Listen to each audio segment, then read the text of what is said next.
Thanks for joining us this morning, especially if you stayed up late to watch the Red Sox win Game 2 last night. We appreciate you being here with us.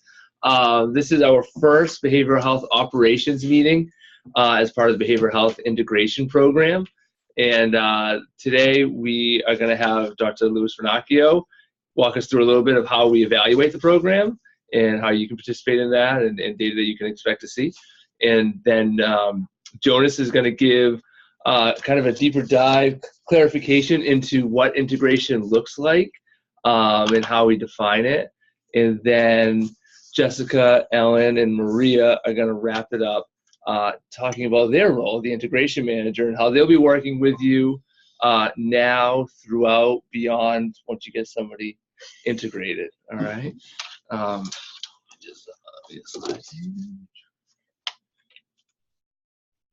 right. We have no financial relationships with commercial entities producing, marketing, reselling, or distributing healthcare goods or services consumed by or used on patients relevant to the content we are planning, developing, presenting, or evaluating. I think after 40 years I'd had that memorized, but I still need to read it. So, all right. So I just discuss what we'll be covering. And with that, I'm going to kick it off to Dr. Vernacchio. All right. Thank you. I assume there are people out there, but there are, yes. Okay. Yeah. It's like talking into the void. So the team asked me to just quickly present some of the material to explain to you how we evaluate the program. So as new practices go live with our behavioral health integration program, we try to look at information to help us understand how the program is working in your practice, and we'll be able to share that with you as time goes on. So this is what we call a driver diagram. This is just to give you an idea of how we started this process. So a driver diagram is where we think about what is the major goal or aim of this project, and then we break it down into component parts that help us to think about what should we measure to show that the program is going in the direction that we intend. So way on the left, you see our major aim, which is to identify and treat behavioral health conditions in children and adolescents within the primary care medical homes. That's what we're all about as the behavioral health integration program. And then we think about, what are the primary drivers of that? What would allow us to identify and treat these conditions? So there are things like, number one, identification of patients with the BH problem. So sometimes patients present with the BH problem, they say, my child is anxious or I feel depressed. But other times we can find them through screening or other methods of identifying patients with problems. Another driver is integration of the providers within the medical home. So we want that to be a seamless program for your patients so they feel like it's part of their primary care medical home. And you see the other drivers there. Those are examples of what we call primary drivers. And then we break down the primary drivers into secondary drivers, which are more detailed elements that we can measure. So for example, how would we know if we're identifying patients with BH problems? And we say, well, the drivers of that would be patients who self-identify, that is, they say I have a problem. But if you look at secondary driver 2, delivery of appropriate screening at well visits. So that's a key cornerstone of the project, that you screen kids at every well visit so that you can identify kids who have a BH problem early, maybe before they hit a crisis or before they show up at your office presenting with a major problem. So you get the idea here. I don't want to go through all of them, but I want to show you that we've put some thought into how we take the major aim of the program, break it down to component parts, and then we try to measure those component parts to see if the program is going in the right direction. Now I'm going to show you some graphs. These are from the previous phases of the project to show you what we measure to get a sense of whether we're moving in the right direction. And these graphs are run charts that go over time. These are a couple years old now, but you're looking here on the way left to 2013, which is when we first launched the phase 1 part of the project. And then you see sometime in 2014, we launched phase 2, and 15, phase 3, and now we're up to phase 6, I believe. But these are data from the first couple phases just to show you the idea. So this is a measure of psychotherapy being delivered within the medical home.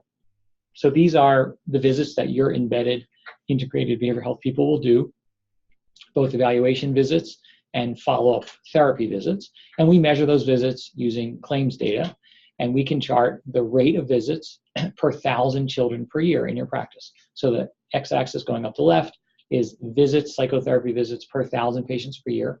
And then we look at time along the bottom axis. And you see in blue, the phase 1 practices, sort of after we launched, they kind of took off and they started offering psychotherapy, and we had a pretty good uptake. And again, this ends in 2016, but you see by then they were already doing about 300 visits per 1,000 children per year. Okay, now that means essentially, you know, if you have a practice of 5,000 patients, you can expect to have 5 times 300, about 1,500 visits per year in a practice of 5,000 patients. That gives you an idea. You see that the later phases, we're early in the launch of those phases, started to come up, and you know, as we look now, these phases are even higher. But gives you an idea of how the launch kind of gradually, you know, increases the number of visits at different practices, hire their behavioral health providers, and get going with therapy. So that's how we measure psychotherapy within the medical home. That's from claims data. We also look at SSRI prescribing.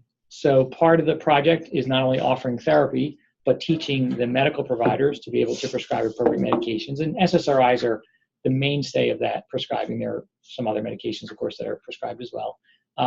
But you know, a lot of pediatricians were not prescribing much in the way of SSRIs prior to our BH program, and now a lot of us have learned to do that appropriately for patients who have depression or anxiety. And so we measure prescription fills per 1,000 patients per year. And again, in blue, you look at phase 1.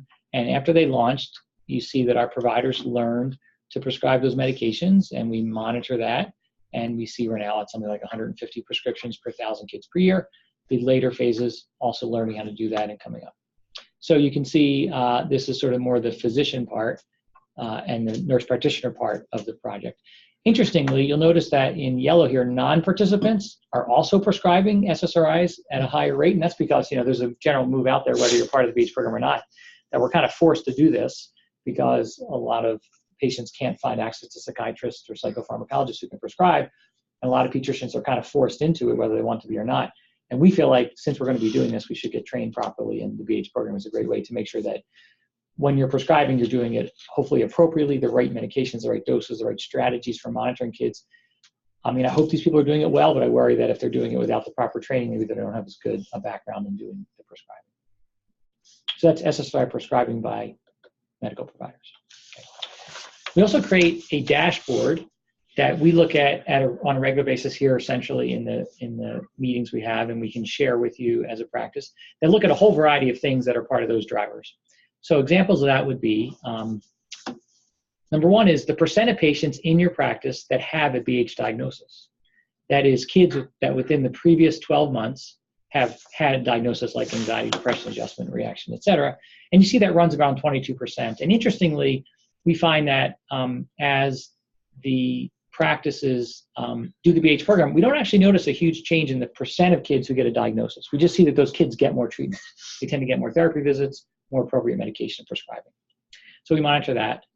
We monitor, as I just mentioned, psychotherapy visits, and we look at them, the ones that are occurring within the medical home, and I guess this is a phase 1 dashboard back from 2016. You see that we were at a rate at this particular point of 240 visits per 1,000 kids per year. We also measure psychotherapy visits from claims data occurring outside the medical home, that is in private or psychotherapy offices or, you know, other places. And this probably underestimates it because a lot of people pay out of pocket, right? So this is the ones we know about from insurance claims. But you see that even though we're doing a lot of psychotherapy in the medical home, it's still only a fraction of all the psychotherapy that's delivered. It's about a quarter of that. And so we measure, you know, the changes of what's happening inside the medical home and outside the medical home. Over here, we look at office visits with a medical provider, that is a physician or NP or PA. So these are not the psychotherapy visits. These are when you come to see the doctor or see the NP and you get diagnosed with anxiety, depression, et cetera. We look at the trends in those over time. On the bottom row here, we're looking at emergency department visits where a BH diagnosis was the primary diagnosis. Kids would show up at the ER with primarily a mental health problem. Our hope over time is that as we implement this program in the medical homes, we identify kids early, we intervene before they have a crisis, and they end up not needing to go to the emergency room. Interestingly, over time, we've seen maybe a slight decline in ER visits for BH. But what's really important is the context.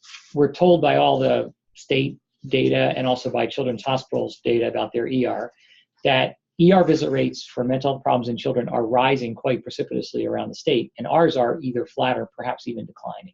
So relative to the state performance, we think we're doing a good job keeping kids out of the ER. And then these two graphs are looking at SSRI prescribing in a little more detail. both inside and outside the medical home. We're looking at new prescriptions, that is, a patient who has not been on SSRIs in the previous several months. And we look at all prescriptions, that includes refills. And again, you'll see that we're doing a lot of this in the medical home. A lot's being done outside the medical home. And now we're at a point where probably a third or more of all SSRI prescriptions in our phase 1 practices are being prescribed by the primary care doctors, as opposed to psychiatrists or other outside providers. Okay, so let me go back one second. So these data that I showed you all come from medical claims. So these are insurance company data when people bill for services, and the services come back to us in claims data, and we analyze them. So they're all insurance claims data. This next page is all about data we get from the EHR, from your Epic system. Now, these are actually older data that came from our old eClinicalWorks system, but we get this essentially the same data from our Epic system.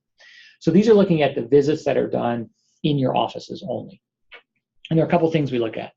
One is we look at broadband screening for mental health problems at well visits. So as I mentioned earlier, one of the primary drivers of identifying kids with mental health problems is doing screening at well visits, because we know that not all the kids will self-identify or present to you with issues they're having. If you catch those issues early, maybe you can intervene. So we measure that at all well visits for kids of appropriate ages, I think this is 4 and up, that a behavioral health screen is done and recorded in the medical record so that we can find it. So we look at those, and if you have any questions about how to do that properly, I'm sure the team here will be able to help you make sure that you're doing the screening for the appropriate ages and that you're also recording it in Epic in a way that we can extract the data to measure this. So that's screening at well visits. This is more about SSRI prescriptions, but one's written right in the primary care medical record. And again, we look at all prescriptions and new prescriptions. And then we look at the encounters done by your BH clinicians. So as you see here, they come in 3 categories. I think you can't, oh yeah, they're right up here. So some are contacts. Contacts are usually phone calls where there's not a face-to-face visit, but some interaction between the BH provider and a parent or a school or an outside mental health provider that's seeing the kid or whatever it might be. The green visits are evaluations. These are the primary, the first visits when a kid is identified with a problem. They have I think it's an hour-long generally evaluation visit where the behavioral health clinician can, assess the child, make a diagnosis, and set up a treatment plan. So those are the green visits. And then the blue visits are the bulk of your visits, which are the actual treatment visits after the first evaluation. So then you see the kid perhaps every week or every other week for some kind of treatment, psychotherapy, and we measure those visits. Okay, so that gives you an idea of the pattern of how many evaluation visits to expect and how many treatment visits to expect. And then we look at what is the diagnosis for those visits. And let's just focus here. In the initial evaluation, it turns out that the most common diagnosis that we see is adjustment reaction. These are kids who may have had a difficult event in their family or personal life and are dealing with that. Could be anything from trouble at school, bullying, could be loss of a family member, could be any other kind of problem. Then we have the more typical diagnoses that you're all familiar with: anxiety disorder, attention deficit disorder, depression and mood disorder, and then a smattering of other things that we see. But these 4, adjustment reaction, anxiety, ADD, and mood, are really the most common things that we see. And that's a combination of evaluation visits and then over here, the actual treatment visits. And interestingly, you see that while there are many more evaluations for adjustment reaction, the largest number of treatment visits is for anxiety. And that's because the kids with anxiety often have multiple visits, where kids with adjustment reaction will often have 1 or 2 visits to help them work through a life event, and then they don't need sort of ongoing therapy. So that's an idea of what we measure from the electronic health record directly. And this is just, I think I showed you all these. I was showing you the smaller versions. Those are the bigger versions. Okay.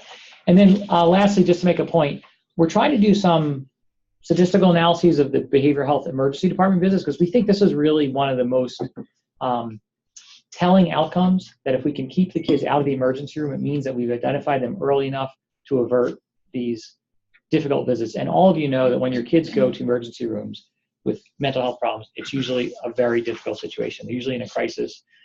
There are no beds available if they need to be admitted. Kids can sit in the ER for many, many hours and often days waiting for placement or some kind of resolution. So we think that emergency department visits is a really is an outcome we'd like to avoid, except in very unusual circumstances. So so this is a focus of ours, and as I said, we have shown some trends in the right direction, and again, relative to state data and Children's Hospital data, we think that we're moving in a good direction with emergency department visits. All right, so I'll stop there. That was a quick tour through the kinds of data that we're collecting and analyzing to try to help you understand how your practice is doing. And for a few minutes, we can take any questions around the data collection. So if you guys have any questions, you can either, I heard our video just cut out, so you'll have to imagine us right now. We'll fix the video in 1 second. But if you have any questions, you can either chat it in or unmute yourself and ask. But I do have a quick comment real quick, and maybe you can kind of talk about it as well. So when you were just going over like our most frequent diagnoses, so anxiety, ADHD, mood, depression. So if folks are familiar, in the MHCC dashboard, there are already pre-built reports in the My Patients with Chronic Conditions where you can run a report with all of your kids who have that diagnosis. So as we get into the learning community meetings that Dr. Walter is going to be running and talking about follow-up methods, so those reports would be really helpful for you to get used to running so you can track these populations of patients within your practice and start doing the work. Right? For example, if you have a policy that you want to see all your kids with ADD every 3 or 6 months or whatever feels appropriate for them, you can run reports to see when their last visit was, and then find those kids who are overdue for a visit and try to get them in. So there's a chat box somewhere we can. Okay. How exactly do you propose keeping children out of the emergency room? Yeah. Well, that's a great question. I wish there were a simple answer, right? So, when kids get to a crisis situation, oftentimes they end up in the ER. And at that moment, if a kid is suicidal or having some other, very acute mental health problem, the ER is probably the right place for them. So we're not saying that nobody should ever go to the ER. But the whole concept of the program is by identifying kids earlier in the course of their mental health problems and intervening, we would avoid them reaching that crisis point. When you get to the crisis point, maybe there is no way to keep them out of the ER, though perhaps you guys have more comments on that. Yeah, I mean, increasingly, we're able to manage some level of emergency and urgent sort of issues right in the pediatric office. So a number of potential visits to the ED are diverted because they can see somebody right in the primary care office. We're also helping practices build relationships and learn how to work better with local emergency service teams. So that's another way of diverting a emergency department visit to a resource that's going to provide more value. Emergency department is typically not a great place to get mental health care, but emergency service teams and mental health provider that's integrated into an office are much better options. And this comment was specifically just because it was addressed to the crisis can happen in the home, that the beauty of the emergency service teams is that they're mobile crisis units, so they can go out to the home to evaluate the child, teenager, young adult. They can also go out to the school if the crisis is happening at the school, and they can come to the pediatric practice if in fact you're at the practice with a child in crisis to evaluate there. So their flexibility is another asset. And we're going to go into like how to find the mobile crisis units by zip code and all of that stuff. Not today. I know at another session. We have all of that material that we can send out. We can reach out to this person separately and get that information to you as well. Great. That was Ellen Goodman, by the way, over there. Yes. Talking to you. Yes. Wave. There you go. Other questions to chat in or anyone chime in? Any other chats right now? But if you have other questions about data, how to get your data, feel free to reach out to your practice consultant, and we can get back to you, okay? Okay, I think that was my part. Thank you. Louis. Thanks, Liz. So we're going to talk a little bit now more about, what does it mean to be working in an integrated care model. The integrated care model is not just something we want you to consider, but we want you to embrace it as a way of delivering care and doing business, because we know that it helps increase patient access to high quality care. It improves patient satisfaction. And most importantly, it has the potential to drive better clinical outcomes and cost savings. As you've heard me say before, and you'll hear me say again and again, integrated care is a team sport. Your success in implementing this model of care will depend a lot on how well your team collaborates and really how much time and effort you put into building this model of care in your practice. Once you have a behavioral health consultant working with your team, I can't emphasize enough how important that working together part of this will be. We will be helping orient you to a way of working that is typified by how we do this, not how I do this on the medical side and how you do this on the behavioral health side. While the idea of applying a population health framework to thinking about behavioral health service delivery is not new, it's something that most of us haven't done routinely, and this will be a significantly different way of thinking for the behavioral health consultants that you integrate with your teams, since traditionally behavioral health professionals focus on individuals and not populations. And like all of our work, we will focus on making it patient-centered and cost-effective. An integrated model of service delivery fits in well with the ways that you already think about primary care. It represents an extension of the ideas that you are already familiar with, that your office is the first place that patients turn when they have a health-related need, that you serve as the frontline service that manages whatever walks through the door, that you coordinate every aspect of care into a meaningful whole, and that you leverage the existing long-term relationship that you have with your patients to encourage and motivate them to engage in care for the things that you're concerned about. As we look at some of the conceptual differences between primary care behavioral health and specialty behavioral health, to see how the focus and goals differ between settings. For example, the integrated model of care is primarily population-oriented, which is a big shift from the individual focus of specialty behavioral health. You see that the primary customer, so to speak, is the medical provider or the medical home team, and not the individual patient. While behavioral health consultants will intervene with individual patients and families, this way of working in service of the PCP or the medical home team will be a significant shift in how many of us have worked in the past. One of the most important differences in the adoption is the adoption of a consultant model. You will not be making referrals to a therapist or making referrals for therapy in your office. You will be asking patients to come in for a consultation first to assess the situation, and then in collaboration with your integrated behavioral health consultant, you'll be building a plan of care that in some cases will include some type of follow-up intervention in your office or in a specialty care setting. The defining characteristics of the different models are also something we want you to think about. The goals are different, the intervention structure and the methods are different, and the way we get patients into the right care is different. I'm not going to go into a lot of detail here, and this slide is very dense with information, but I'm going to ask you that in the next week or two, that you plan a time to review and discuss this slide and the previous one as a team, and that you write down your ideas that come up in your discussion and your questions, and we'll use these as a starting point for the conversations that we will begin having with your teams on an individual practice level, and talk about this in a lot more detail and help you sort of think about how to make this shift in thinking. Most of us are very familiar with traditional or specialty behavioral health, but much newer to this idea of integrated primary care behavioral health. As we've said before, in doing this work, you'll be engaging patients using a new language and teaching them about this new way of providing care.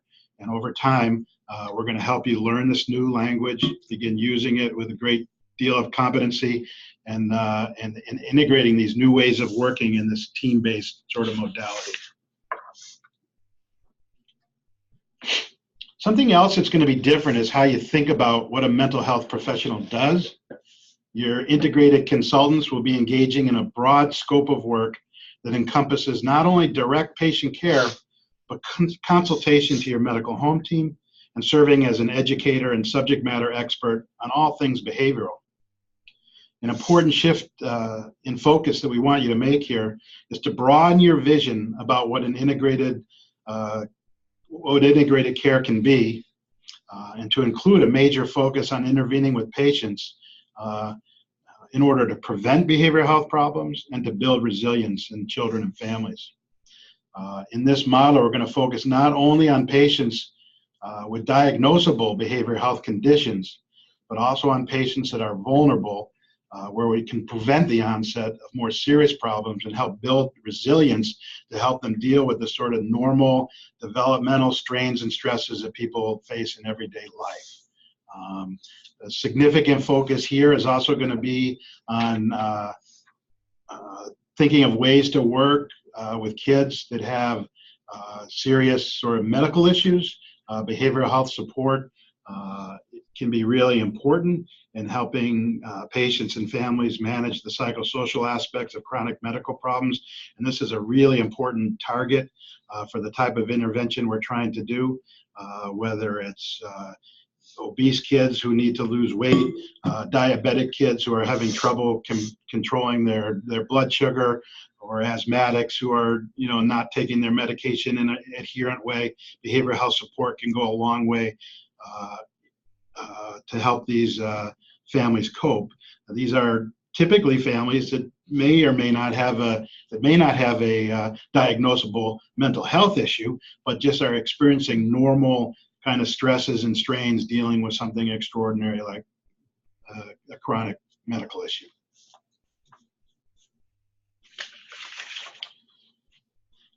Clinically, the focus may be different than what you've thought about behavioral health intervention in the past.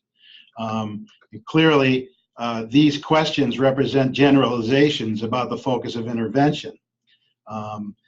Do we ignore the way patients feel in primary care intervention? Absolutely not. But in primary care mental health, we often address aspects of functioning, such as cognitions, the way people think, and their behaviors, as ways of promoting behavior change. These interventions that we're going to be doing in primary care tend to be more behavioral in nature.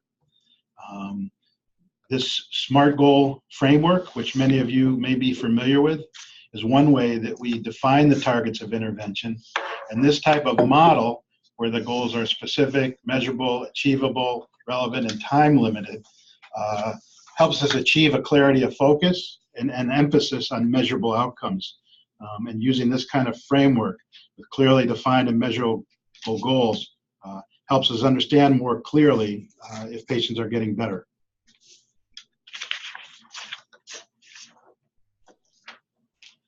We will be talking with you in a lot more detail about behavioral health screening throughout the learning community. This is a list of things that you can begin doing now. And as Brad mentioned, there are ways that we can help you learn to use the data that's already available to you in EPIC to identify certain populations and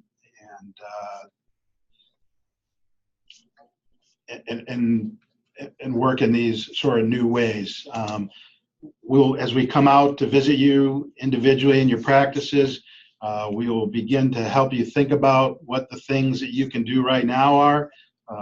Go into more detail about these things you see on this slide. And many of these things you can begin doing and planning for how to do them even before you integrate a clinician onto your team. Again, this idea of a population-based approach, using the data available in the EHR, building registries and developing sort of ways of identifying, tracking, following up with patients with certain diagnoses, certain conditions is an excellent starting point, and you don't have to wait until there's an integrated care provider on your team to begin doing some of this work. And now, if there are questions, comments about this, we'll take those. Please see the chat box. We have about 5 minutes. So what dashboard would we be accessing to see these reports to run statistics? So every practice, their medical home care coordinator and likely the practice administrator, but anybody else who asks for access to it has access to the MHCC dashboard. So if you're a provider and you log in, you have your provider dashboard, your medical home care coordinator and your practice administrator have this MHCC dashboard where these other reports are available. So if either your MHCC is having trouble finding it, they can reach out to their practice consultant. Or if you don't have access to that, reach out to your practice consultant and we can work with you to get you access and then train you on how to use it. Any thoughts, comments, questions about the material we just went over?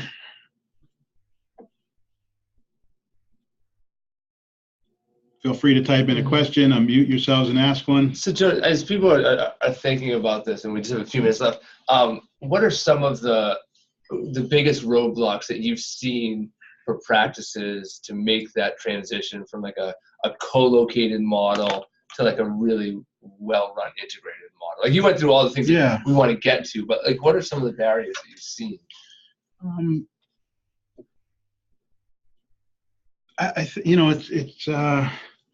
It's making the shift in the way of thinking about what mental health professional does in a medical office.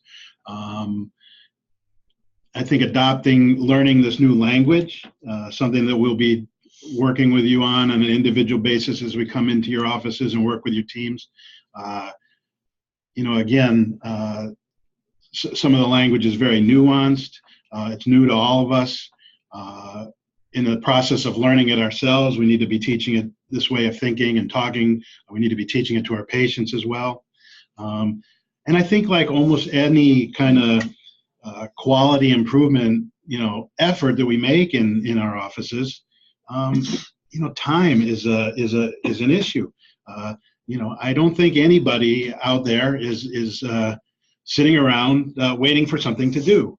We all are running very busy practices, have full lives outside of that, and we're asking you to spend more time and effort doing something important. But the pragmatics of making that time, I think, it can be challenging. I know for a fact, after observing this for 5 years, the teams that really make a commitment of time and effort to meeting together, to working together, to building this sort of program in their practices together, they succeed in a different way than practices that spend less time. I think those are. I don't know if others have thoughts about that, what the kind of barriers or roadblocks are, but I think it's really, and I would say also, and I've said this before, I mean, the audience we're speaking to now, you're a subset of, your entire practice, and how effectively you take all this information back and sort of infuse it into the larger practice is really critical. The more engaged and the more everybody in the practice can be thinking, operating, working in the same sort of consistent way is important. Again, that takes time and effort. So it's a challenge. I think one of the things that happens is that once you have a consultant working in your practice, it changes things much better, for the better. And, I think in some cases we've seen that, once that world changes and it gets better, a little bit of complacency can set in. I've changed the world, it's better, and there isn't as much investment in time and effort, over time to continue to think and build and refine what people are doing. So I think, just time, and that's a challenge for all of us in every way. But, when we make that investment, it makes a difference. Do you have thoughts? Let me just add on to that as well too, and then we can transition. Okay. What we've seen in this space is a lot of practices that have completed it that are sending new providers to attend the learning community sessions. So that kind of dissemination of the clinical information and the workflows there will probably help with some of the operational piece, because people will want to know, are we screening? Are we tracking registries? How am I doing with the work that I'm trying to change? So I think that could be a message to bring back to your providers, is to say, next year, I know we have this provider who's gone, but why don't we send a couple more to the next phase of the learning? Yeah, I think everybody being on Epic and the sort of robust nature of EPIC, that's going to give us some abilities to do this work in a different way than we've ever had to do before. And we'll all be learning, how to leverage that powerful system in service of what we want to accomplish.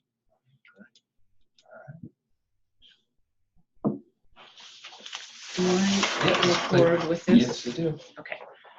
Hi, I'm Jessica Barton, for those of you I haven't met, and I'll be talking about the work that I do, along with Ellen Goodman to my left, Maria to my right. We're probably mostly voices to you anyway, but the three of us we're all licensed behavioral health clinicians, providers who have decades of experience working in inpatient, outpatient, community agencies, universities, hospitals, and in addition to providing direct care for years, we've also done a lot of program development and teaching, which in our world is called supervision. I'll say more about that later. Organizational consulting. So between the three of us, we have a lot of experience, and we are your integration manager. And what that means is that we work, so we're in the PPOC team on the bottom, and we work closely with the practice, and eventually work with both you, the practice, and also the behavioral health consultant, who's the clinician at top. We need to change the language.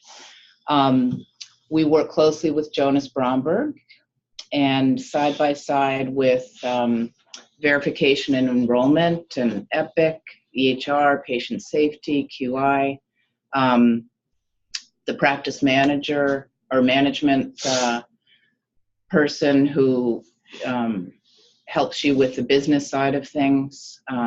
So if a question comes in, and many, many questions do come in, we're your point person. And we often have an answer, or we can turn to each other. Ellen, Maria, and I work closely together, as well as Jonas. But we can also reach out to the various teams here at the PPOC and kind of figure out who you should talk to or bring some information back to you. So we provide a bridge between the PPOC and all of you. As Jonas mentioned, there's a paradigm shift that goes along with providing behavioral health services from the practice, from primary care. One of the challenges that we have, and it's actually an opportunity and it's very interesting, is that every practice is different. You're all organized differently. And, whether that's in terms of size or socioeconomics or understanding of behavioral health. Some of you might have had someone in the practice who did something like behavioral health. Most of you have not. So this is pretty new. And there are many moving parts that Ellen, Marie, and I, as your integration manager, help you with, as I spoke about before. So step one, we start with a series of meetings. We'll get to know you in the learning community, and Ellen and Marie and I are assigned, or we are the lead for your practice, and we will present ourselves, introduce ourselves in the learning community, and at some point it makes sense to start meeting. And the meetings at this point are really about your vision. You all join the behavioral health learning community because you have an interest, and our job is to support you and give you a lot of information and help you plan to make this interest that you have into a reality, which is ultimately to hiring a behavioral health consultant to join your clinical team. You all have established procedures for what you do. As Jonas mentioned, you're busy. So this is a big step to making the commitment, which involves time and focus to behavioral health integration. Ellen and Maria and I like to, we'll learn about you. A lot of these early meetings are about learning about you, and then we offer information from what we know about hiring versus contracting a provider, looking over your space. Do you have room? Some practices lead with, we don't have any space. And when we walk around and kind of think together about what having a behavioral health provider involves, it turns out you do. We also kind of introduce the idea of how a behavioral health provider's schedule is different than a medical provider, and review that with you as well. Over time, the general discussions get more focused, and we start determining a timeline and talking about a job posting, an interview schedule, which moves us to step 2. And this is where, you've made a commitment to, okay, we're going to do this. We're going to step out. And how do we write a job posting? How do we, what do we say? Well, we have samples for you and we send them out. We also review resumes with you, and really, given our experience, we can readily pick out, obviously licensure and things like that, but also is the applicant's experience relevant to what they're going to encounter in the pediatric primary care. We help you develop questions. Sometimes we step in around, in the interviewing. We start to look ahead. A big question, the bottom line is this, financially sustainable? How do we do this? We offer revenue models. We talk about, what do behavioral health providers, what are the salary ranges? We also need to, and this is a requirement, approve your candidate. So you have someone that you really want to come in, and maybe you've met with them a couple times. We know that you are doing this because we're in close touch. But before you make an offer, we need to meet the candidate and vet that. And that has to do with our contracts with the payers.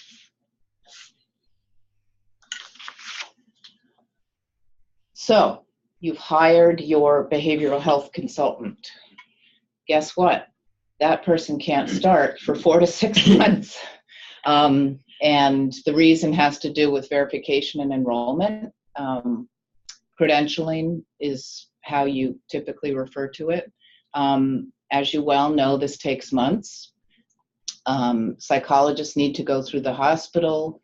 The majority of our behavioral health consultants are clinical social workers or licensed mental health counselors, just like Ellen and Maria and I. And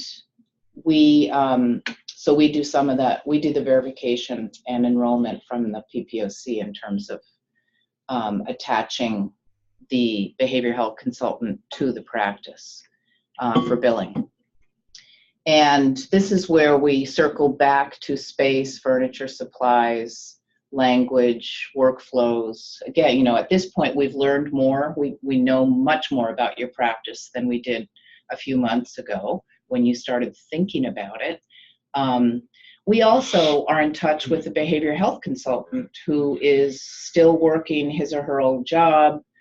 A little,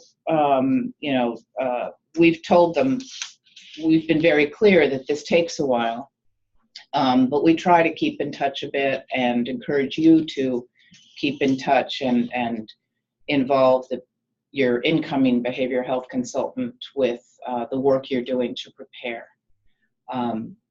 With behavioral health services, documentation and confidentiality need to be reviewed. Your behavioral health consultant will have a separate department within EPIC, and the documentation is different. And we support, we kind of take care of that, explain that. And given Massachusetts state law and some of the HIPAA requirements, behavioral health information, as you well know, is considered sensitive. And there are mechanisms within EPIC to protect that information. And so that is a learning curve for the practice. I think that's it. So And I think that we'll continue in Ellen's going to move into step 4, but at the end, we'll take any questions you have. And please know that Ellen and Marie and I will be in touch and we'll seek you out. And we are available for questions all along the way.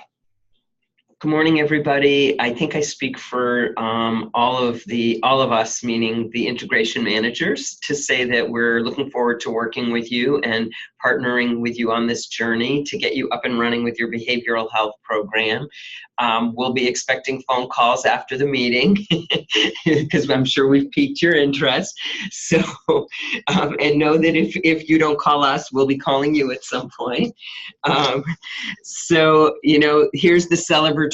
Now you're at the launch, as Jessica teed up for this. There's a lot of work that goes into this momentous occasion when you bring in your behavioral health provider and she or he starts. And we hope that you do celebrate your launch and have a nice welcome for your person and sort of designate the occasion. So this is where the rubber hits the road. All the work that you've been doing and the preparation that Jessica outlined will get its turn, and you will get to experience the intricacies of getting your program going. You will be very well prepared for it, and as we expect with any program, there will be lots of opportunities to look at what's working well for you and what you want to change, and we are here to support you and think that through with you as needed. So, as has been said, we are here to support your behavioral health integration program team and also your consultant. And there are various ways that we do provide support. One of the ones that keeps coming up is supervision to your behavioral health consultant. And supervision is a big part of our field. For those of you who aren't familiar with this, it's important to know that because much of our field is in the gray zone and nuanced, and there often aren't right or wrong ways to do things, that behavioral health clinicians get supervision throughout their career. Definitely in the beginning of their career, but most of us continue to get supervision when we're 30 years out. This is an essential part of our continued professional growth and learning. So in that, we'll be talking about clinical cases, we'll be talking about, the program and different operational aspects, and we're also going in the beginning, particularly helping with EPIC documentation. We'll be zooming in with your behavioral health consultant who can share their screen with us, and we can walk them through their EPIC documentation. The other kinds of things that we're doing in the beginning of the launch is we're really looking at case assignments, and we're thinking about what are appropriate cases for your behavioral health consultant, and how do you think about what's an appropriate number of evaluations and follow-up encounters per week. And this is to say that a behavioral health provider's schedule is very different than a medical provider's schedule. And we will help you understand those differences and the whys and where to, whys to the differences. We're also going to be looking at, how you ramp up. So we'll give you suggestions of, you don't want to go out of the starting gate with a full caseload because you won't have time to do, the appropriate follow-up visits. And we also want to create a space for your behavioral health consultant to really learn the ropes before they're seeing too many cases. That we have lots of ideas for very high value use of time before they're fully engaged with direct practice work.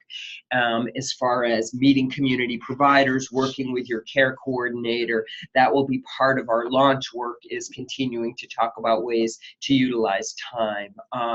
We also, during the launch, will discuss with you your schedule template. We'll be talking about things like billing and what you do when and if you need prior authorization for behavioral health services, how you track numbers of authorizations.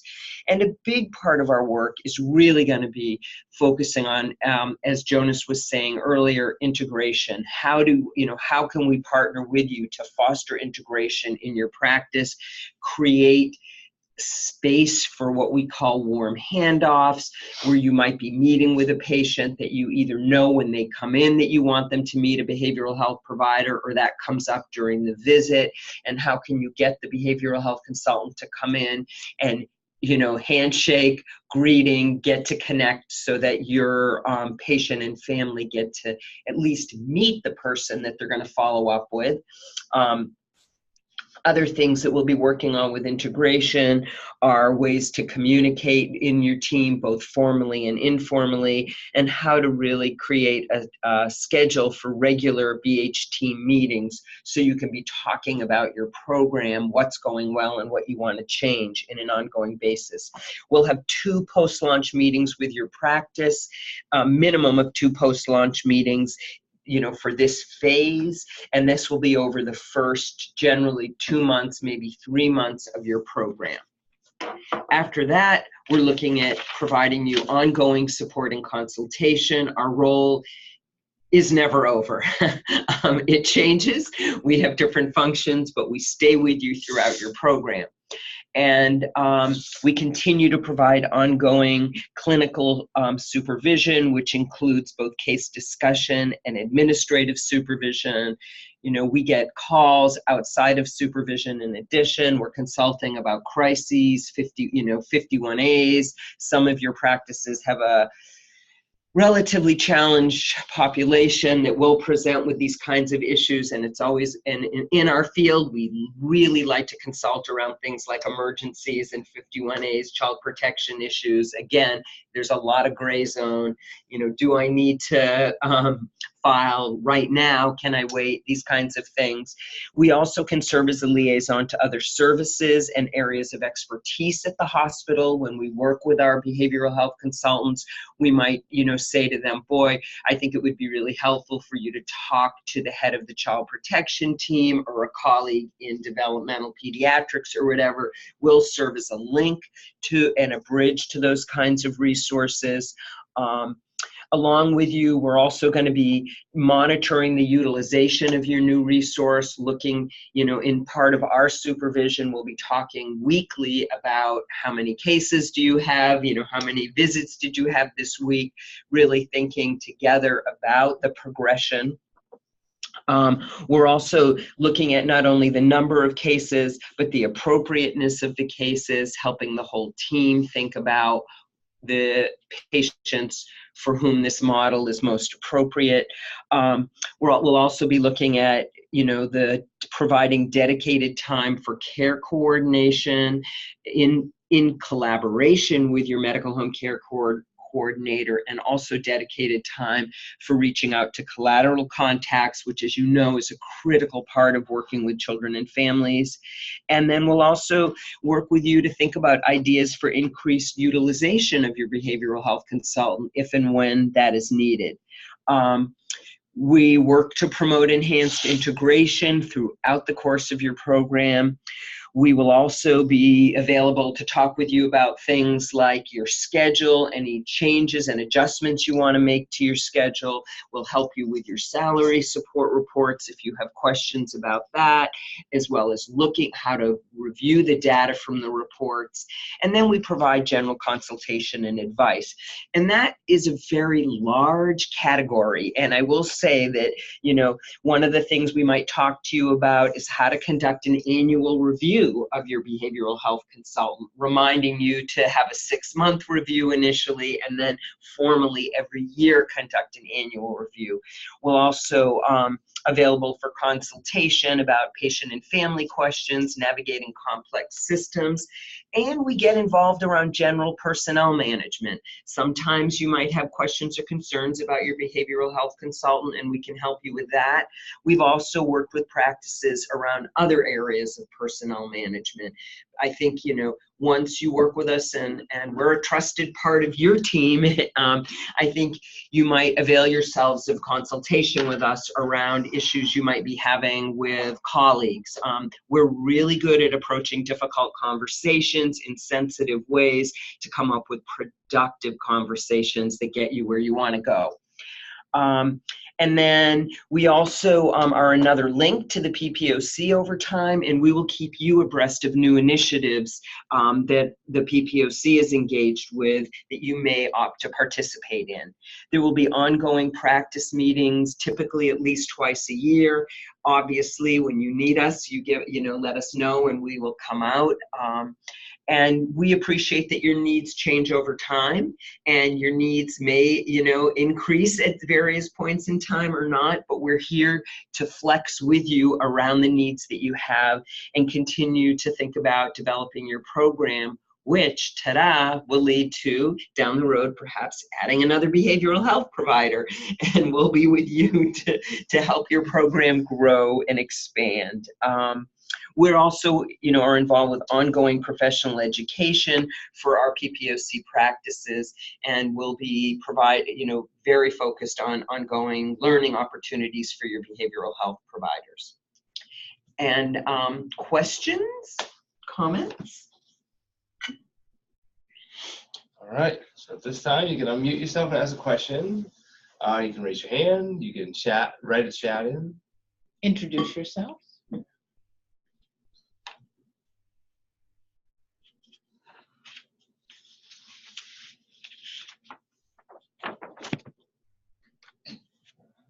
We look forward to seeing you in person. Is it next week for anxiety, the 30th? Next Tuesday. Next Tuesday morning. Well, kind of, sort of in person, depending on where you are. Where we are. Yeah. Yes. All right. Well, if there aren't any questions now, I'm sure kind of as some of this information sinks in and as we move forward throughout this journey, you'll have some. So feel free to reach out. Oh, just one thing to say, if any of you are wondering who your integration manager is, at this point you should know that if you're in the western part of the state, Maria Araujo is your integration manager. And for those of you who are new to the learning community, Jessica or I will be in touch with you, that if you're not in the western part of the state, so that you are aware of who is working with you from our team. Thanks, Alan. Important information. All right. So with that, we're going to conclude this meeting. And if you have any questions, you can reach out to me or Jonas or Ellen or Jessica or Maria, and we'll get back to you. All right. Have a great day, folks.